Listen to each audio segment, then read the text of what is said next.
Donc, ce qu'a dit Christian, pour le coup, c'est excessivement intéressant. C'est qu'on a l'impression, en effet, que l'éducation nationale, c'est une sorte d'État dans l'État, quoi. Si je puis dire. Oui, alors effectivement, il y a eu toute une série de lois. Ce qui est important, en fait, de parler essentiellement, c'est la mixité. La mixité à l'école. Mais justement, tiens, cette mixité, pourquoi, d'après toi, c'est un problème? Alors, je vais répondre à ta question, Mike. J'aimerais juste faire une citation qui résume un petit peu l'ensemble. Donc, finalement, les meilleures écoles au monde ne sont pas mixtes. Alors, chut, il ne faut pas le dire.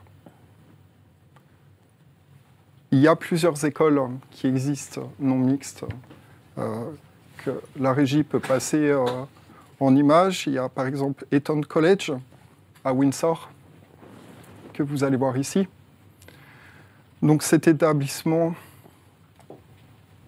forme l'élite britannique et un des meilleurs établissements au monde. Un établissement masculin, exclusivement.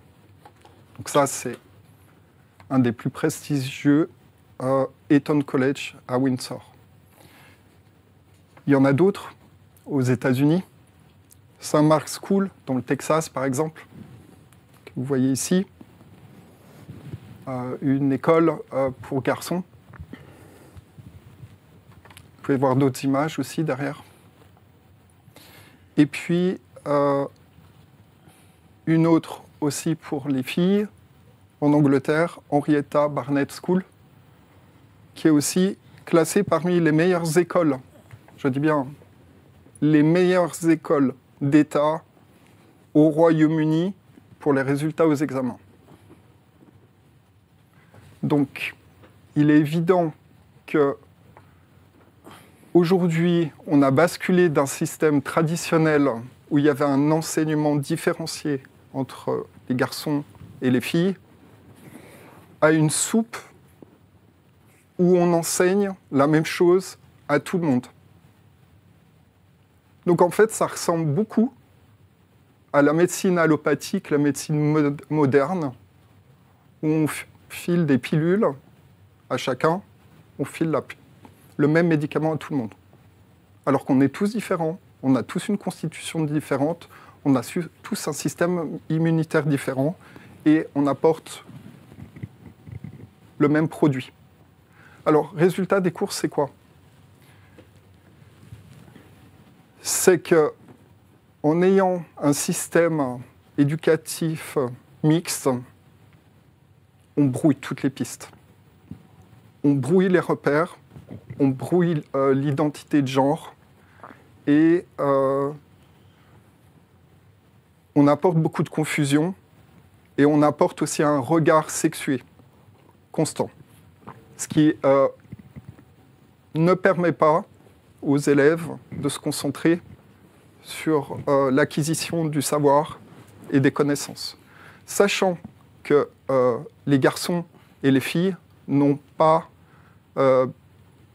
naturellement et biologiquement les mêmes attitudes et les mêmes réflexes pour apprendre les choses. Les garçons, ils sont beaucoup plus impulsifs, ils ont besoin d'apprendre dans un contexte où ça bouge, il y a des choses qui se passent. Les filles sont beaucoup plus posées, où il y a besoin d'interaction, etc. Donc, il est évident qu'aujourd'hui, on est arrivé à un système éducatif. Il y en a qui vont dire que c'est pour des raisons économiques qu'on a adopté la mixité, parce qu'avant, traditionnellement, on avait des écoles pour les garçons et des écoles pour les filles, et chacun avait donc son enseignement, les différentes disciplines, et donc il y a beaucoup de gens qui disent que c'est pour des raisons économiques. Ça coûtait moins cher dans certaines zones rurales et tout ça.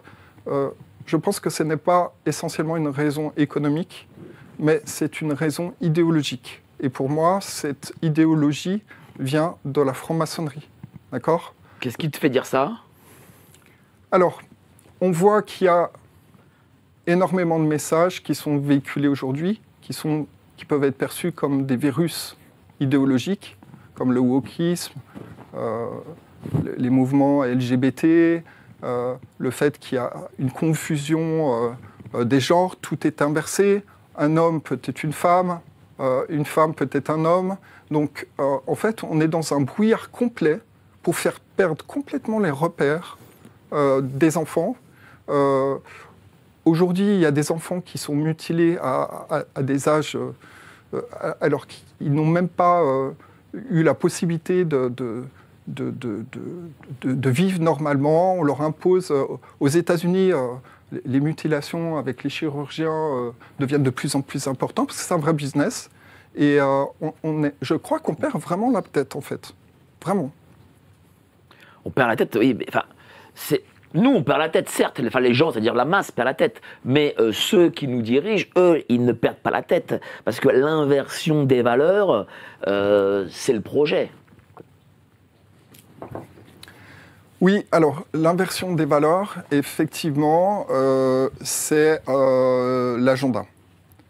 Donc, l'introduction de l'enseignement mixte s'est faite au nom du progrès et de l'égalité. Et on voit bien qu'on est dans cette égalité forcenée. République française, égalité, liberté, égalité, fraternité. Donc là, on est en plein dans la maçonnerie. D'accord ? Oui, bah, tiens, explique-nous, tiens. Ça bien fait d'en parler. Donc, la République maçonnique, oui. Liberté, égalité, fraternité, c'est des symboles, enfin, c'est-à-dire ce sont des thèmes maçonniques. Oui, on est sur l'axe triangulaire, le triangle lumineux qu'on voit en haut de la Déclaration des droits de l'homme. Donc, et du citoyen, il ne faut pas l'oublier. Oui, voilà. La Déclaration des droits de l'homme et des citoyens, elle ne sort pas de nulle part. C'est une créature franc-maçonnique. De rendre le concept d'État abstrait pour laisser entendre que, en faisant croire aux gens qui sont qui prennent part aux décisions du fonctionnement de l'État, alors qu'en réalité, ce ne sont qu'une poignée de gens, de représentants, qui prennent toutes les décisions et